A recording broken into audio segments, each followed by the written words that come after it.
You're watching a segment of The Splash, Greater West Bloomfield's news magazine show. Over the course of 2019, we have had the privilege of bringing on many different guests from many different walks of life. And we now take a look at some of our favorite interview moments from 2019. I was assigned to 3 committees. Education, which is my normal fit, my wheelhouse. Insurance, which I'm not quite sure how I got there. And then family, children, and seniors. That's that committee. So as I started looking at the needs of District 29, which is quite diverse, you know, Orchard Lake Village with Apple Island and the great, you know, the homes that we have out here in Orchard Lake Village, and then you go swing through Pontiac, where it's economically challenged because of the loss of the manufacturing industry in Pontiac. That played a big part in some of the economic decline in Pontiac, all the way over to Auburn Hills, where they're surging with their economic development and companies coming in like Toyota. So I said that let me just see what I can develop that can address all of these areas. The first task force that I developed was the education task force because it was a normal fit. Right. What we wanted to do is find a group of grassroots educators, not teachers, not elected officials, not anybody that traditionally or historically had some input into the education system, but actually going out and ask the moms, the dads, So why is that important? Because you need to have the voice of everyone. I owned a game company in the Silicon Valley, and I was a tech guy. I was also in computer forensics.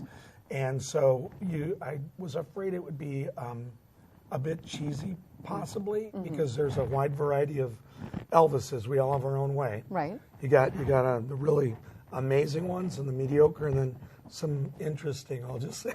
How many Elvis impersonators do you think there are across the world? Do you know? Believe I've heard over 50,000. Really? Yeah. Wow. I did an interview with Bob Levy of the Washington Post years ago, and he threw something out like that, and I was like, I had no idea.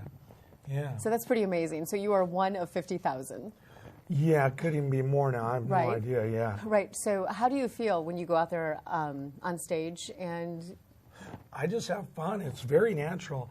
The funny thing is people always say, oh, you must have studied Elvis's moves. I was just moving and shaking just naturally. Right. And of course, I went and watched some videos say, oh, you know, Elvis just had that great... A uniqueness, right? Yeah, he just moved his hand and, you know. Right. So, I worked on that a little bit to get some more of those really iconic moves that he does. So, after a few years of running Brew, the opportunity to be on Shark Tank presented itself, and I ended up on Shark Tank, and I got to deal with Mark Cuban, which was unbelievable, and it was the coolest experience ever. And so now I'm working with Mark on growing Brew and finding new ways to, launch new products and get more customers and make our customers that we already have happier and just continue to increase the size of the company and the size of the brand. So how many customers do you have? We have a lot. We have customers in all 50 states and a couple other countries too. So it's really cool. We're slowly starting to see customers everywhere and more of them popping up. Okay, so I'm dying to see this, so show me the demonstration. So I'll show you how it works. Okay. So here's the box. It comes in this box. And you designed the logo. I did. That's awesome. So as a high school student, when I was starting it, I was 15 when I invented the product. Right. I'll show it. I needed a logo, and I needed packaging, and I couldn't afford a designer, and I couldn't send it to somebody. So my only option was to teach myself graphic design. Wow. So I taught myself how to do that, taught myself how to make a box. So you pretty much have done it all. Brooke Allen, joined this week by Santa Claus. And Santa, thank you so much for being here. Well, thank you for having me, Brooke. Okay, I have one question we have to start off with. Am I on the naughty or nice list? Oh, the naughty or nice list. Well, let me tell you what I tell all the kids, Brooke. Okay. Here's what it is. If I go to a group and the kids are all asking Santa Claus, am I the naughty or the nice? What I tell them, and it's the truth is, the nice list is miles and miles and miles long, and it's nearly impossible to remember everyone's name that's on the nice list. But the naughty list is much shorter. Okay. Much shorter. So if I remember your name very well, chances are you might not be on the nice list.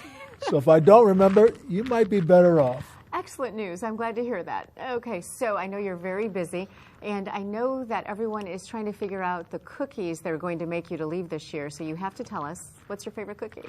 Well, I've never met a cookie I didn't like, but around this time of the year, I think a nice sugar cookie cut out with some sprinkles on top, that's good. That's good to eat.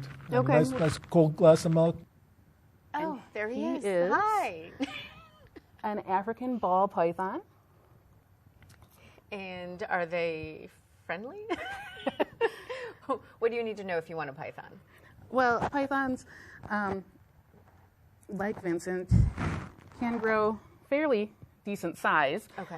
So you do need to have an enclosure for him that's at least long enough for him to lay from one end to another. And the females can get even larger, so they can get up to about 6 feet long. So this is as long as he's going to get? This is approximately as long as he'll get. Okay. Yes. So they do tend to grow throughout their lives, but it's a very minuscule amount once they're at adult size. Okay. So is Vincent looking for a home, or is he good? No, Vincent is going to stay with us for the rest of his life. We're committed to taking these animals in, and he's going to be part of our program on nocturnal pets, roommates that keep you up all night. Oh, okay. And yeah, it's just an honor to be back here. It's so good to see you guys again.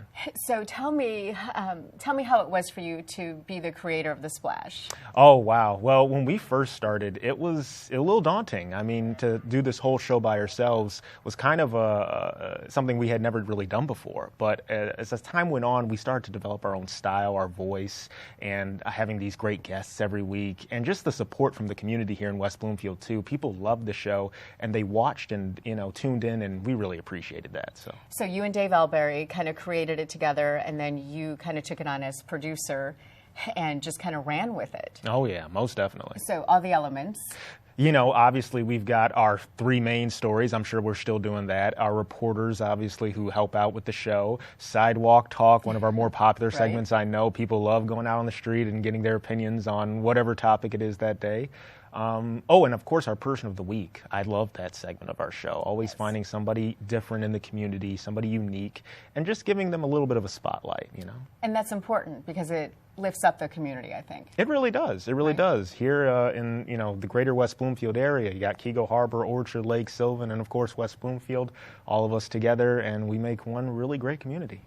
And for more interesting interviews, you can visit civiccentertv.com/on-demand and select the Splash exclusive interviews. Thanks for watching this segment of The Splash. To watch the entire show or other segments, catch us on Comcast Channel 15 and AT&T Channel 99. Or look us up online at thesplash.tv and listen to us every week on 89.3 WBLD, the all-new Lakes FM.